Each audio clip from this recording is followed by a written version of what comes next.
விருதுநகர் மாவட்டத்தில் 5 ஆண்டுகளுக்கு முன்பு நடந்த பட்டாசு ஆலை விபத்தில் உயிரிழந்த 27 பேரின் குடும்பங்களுக்கு இதுவரை இழப்பீடு வழங்கப்படவில்லை என்ற குற்றச்சாட்டு எழுந்துள்ளது.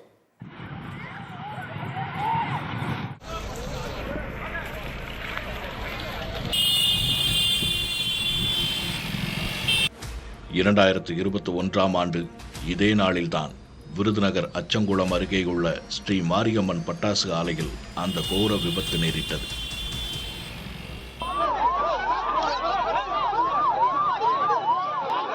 அதில் 27 பேர் உயிரை இழந்தனர். உயிரிழந்தோர் குடும்பத்துக்கு தேசிய நிவாரண நிதியிலிருந்து 2 லட்சம் ரூபாய் வழங்கப்பட்டது. காயமடைந்தோருக்கு 50,000 ரூபாய் வழங்கப்பட்டது. தமிழக முதலமைச்சர் நிவாரண நிதியிலிருந்து உயிரிழந்தோர் குடும்பத்துக்கு தலா 3 லட்சம் ரூபாயும், காயமடைந்தவர்களுக்கு 1 லட்சம் ரூபாயும் இழப்பீடாக வழங்கப்பட்டது. இந்த விபத்து தொடர்பாக தேசிய பசுமை தீர்ப்பாயம் தாமாக முன்வந்து வழக்கு பதிவு செய்து 8 பேர் கொண்ட உண்மை கண்டறியும் குழு அமைத்து விசாரித்தது.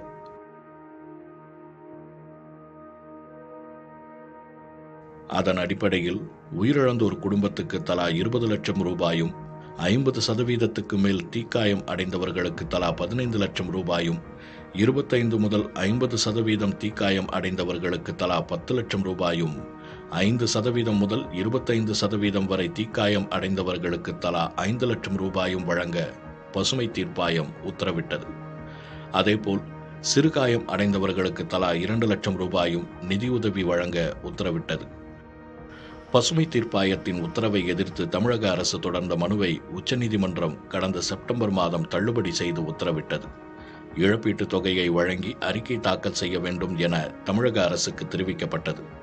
தவறினால் தலைமைச் செயலாளர் நேரில் ஆஜராகி விளக்கமளிக்க உத்தரவிடப்படும் என்றும் நீதிமன்றம் குறிப்பிட்டது.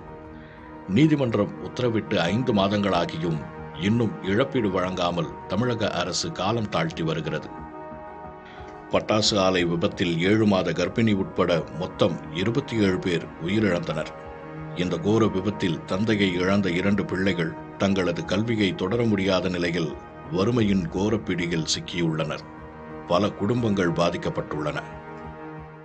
19 வயசுல திடீர்னு அச்சங்குளம் கிராமத்தில் பட்டாசு விபத்தாயிடுச்சு. திடீர்னு ஒரு 12 மணி 12:40 இருக்கும். விபத்தாவும் சவுண்டு கேட்கும். வெளியே ஓடணும். வெளியே ஓடிக்கும் போது பந்து வந்து காலில் அடிச்சிருச்சு.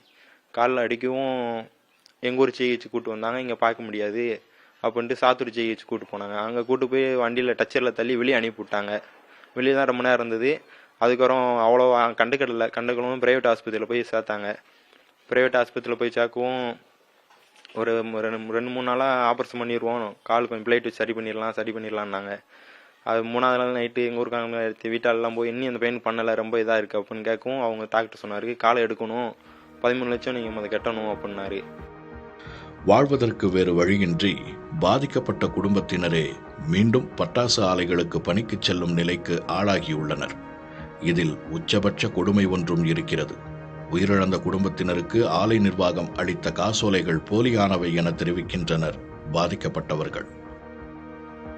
செக்கு கொடுத்தாத்தான், பணம் கொடுத்தாத்தான் நாங்கள் தூக்குவோம் அப்படின்னு எங்கள் ஊருக்காரர்கள்லாம் சொல்லவும், அது மணிக்கு போலீஸ்காரங்க வந்து சும்மா கையெழுத்து மாதிரி போட்டு செக்கு கொடுத்து கையில் கொடுத்து அப்போ தான் பணத்தை தூக்குவாங்கன்னு அந்நேரம் சும்மா போலீஸ் சக்கம் மாதிரி கொடுத்துட்டாங்க. நானும் ஒரு 10 நாள் கழிச்சு போய் நீங்கள் பேங்கில் பாருங்க, உங்களுக்கு புக்கில் ஏறிடும் அப்படின்னு சொல்லவும் நான் போய் பார்த்தேன். அதில் இது வந்து சேராதுமா, இது எம்டி புக்கு, அவங்க பேங்கில் காசே இல்லை, உங்களுக்கு போலீஸ் சக்கா கொடுத்துருக்காங்க அப்படின்ட்டாங்க.